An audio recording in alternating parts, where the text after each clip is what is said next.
Horseshoes are just for good luck. Introduction. One of the best summers I can remember took place when I was just 9 years old. I went to visit my great-grandmother. She lived in a big old house at the seashore. Leaving home, Dad decided that this summer I should spend time with his grandmother, whom he called Gram.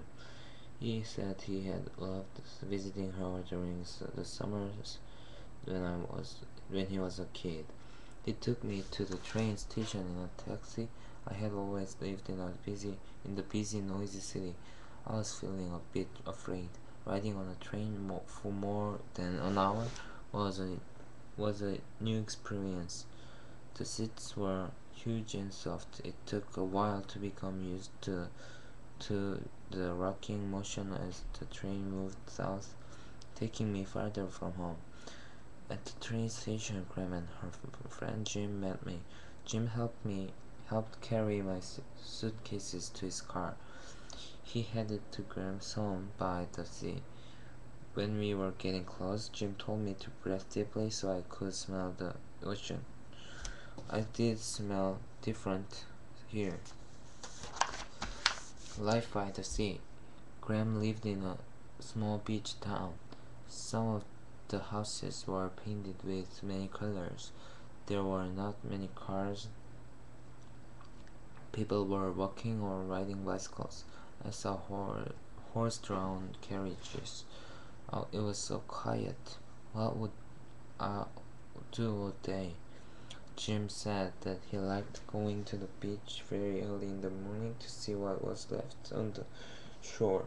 Gifts from the tide, he called them. I knew I had a lot to learn. Graham's house looked huge and mostly gray. There were many flowers in the yard, and we had to go up a lot of steps to get to the porch.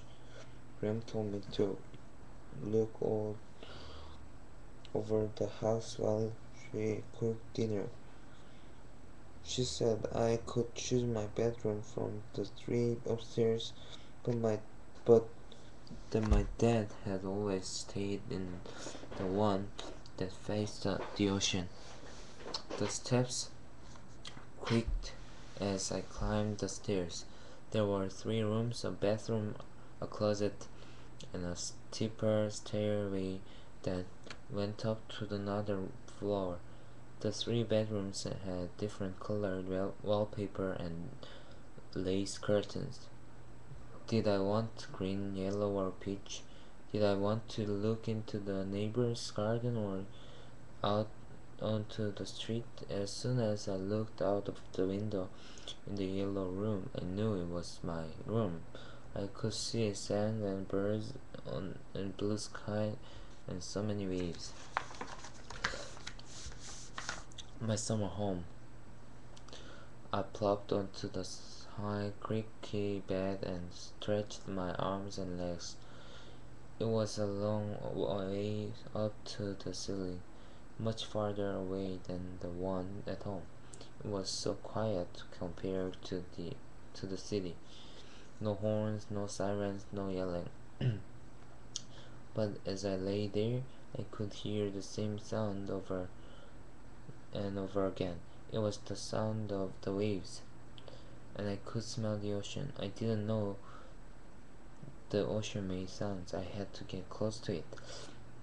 I ran downstairs and told Grandma I was going to the beach. She stopped me and said I needed to learn the rules of the sea before I could go down. She put our dinner in the oven to keep it warm. We took off our shoes. The warm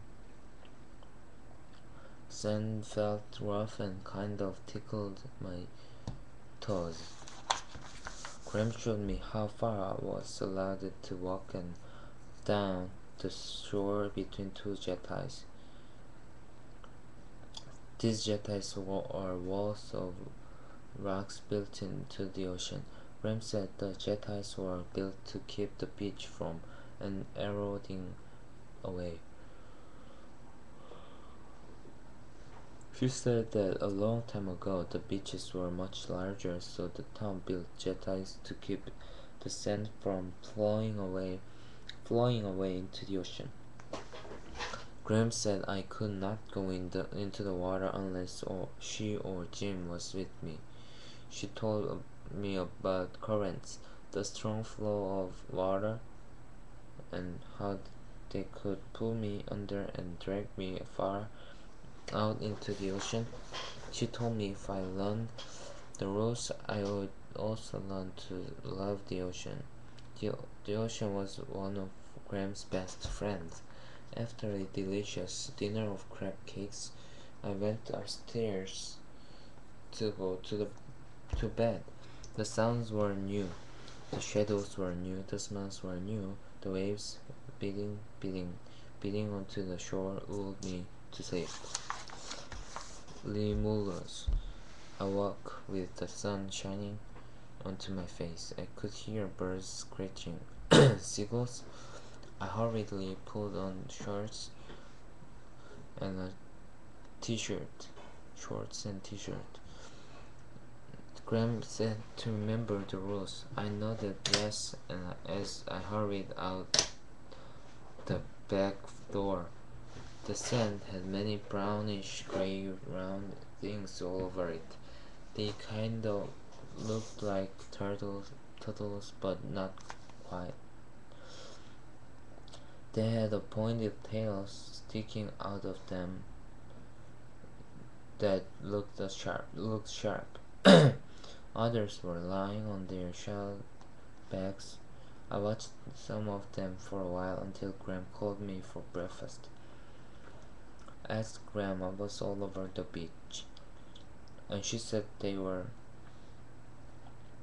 arthropods called horseshoe crabs. As I ate my cereal, she told me more about them. She said scientists call them limuli, but because of their sharp shape, most people call them horseshoe crabs. The waves take the horseshoe back into the water. I told Graham about the ones turned upside down in the sand. Graham said that they used their tail to try to turn themselves upright. If they weren't able to, they die and become food for other animals. Graham also said we did not eat limuli in our crab cakes last night. I asked how horseshoe crabs alive. Graham told me that many are stranded on the beach after the tide recedes.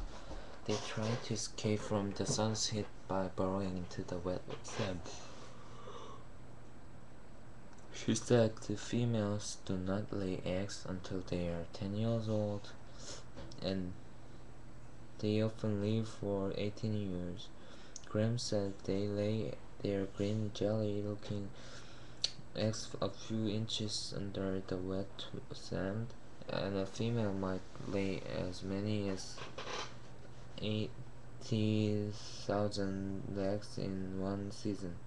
Graham said that within 2 weeks, the larvae that develop from the eggs that aren't eaten by birds wash out to the ocean.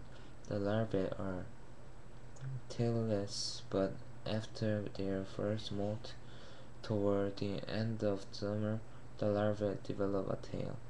The ones that were not eaten in the sea grow into male and female limuli. She said they continue growing and molt several times during the year for the first 3 years. Then they molt each year until they are fully grown at about age 12. What is molt? Asked Graham. Molt means an animal sheds its skin, or fur, or feathers, and then grows back new ones. Often this happens because animals is growing larger. Then we walked to the beach so I could learn more.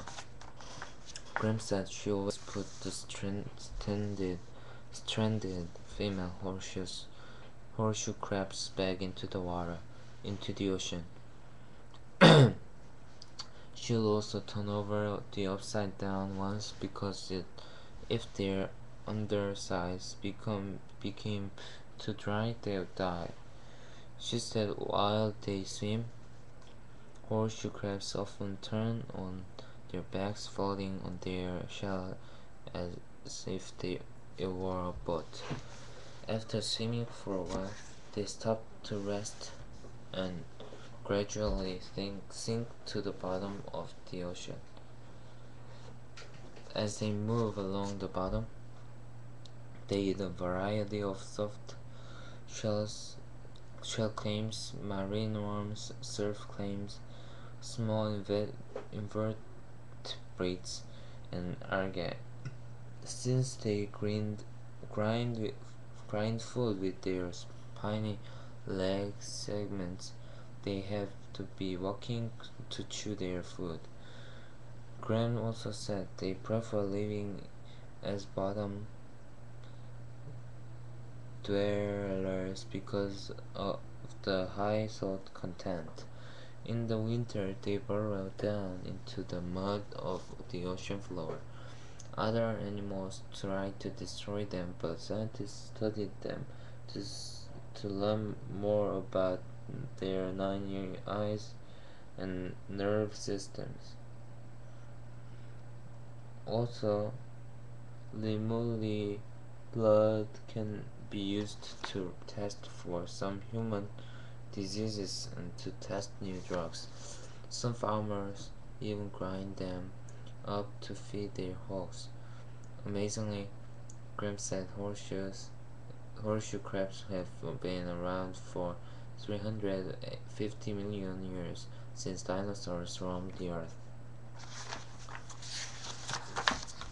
Rescuing. So every morning I'd hurry to the beach to save as many horseshoe crabs as I could. I would turn them over if seagulls hadn't reached them first to eat the tender parts. Then I'd pick them up and toss them into the water, into the waves. Many times they've they'd float back in and become stuck on the shore again, but I soon learned when the waves could take them farther out into the water. Sometimes I'd take them to the end of the jetty, toss them into the waves, and wish them good luck as the horseshoe crabs floated away. I also tried to chase birds away when I saw them reaching into the sand with their beaks to eat the eggs. Graham told me I should leave the birds alone because for many years this had been this has been their way of getting food to eat on their flight back north. One morning I ran to the beach and there was not a horseshoe crab in sight. I breathlessly ran back to the house and asked Graham where they were. She said that their time for laying eggs was finished. Next year, many more lemuri would come on shore to lay their eggs. I just hoped I'll be there to save them. I walked back to the beach. I lay down upon the warm, damp sand, shielding my eyes from the bright morning sun. My summer vacation had just begun. What would I do now? Maybe I should tell Grandma about the ants in my bed.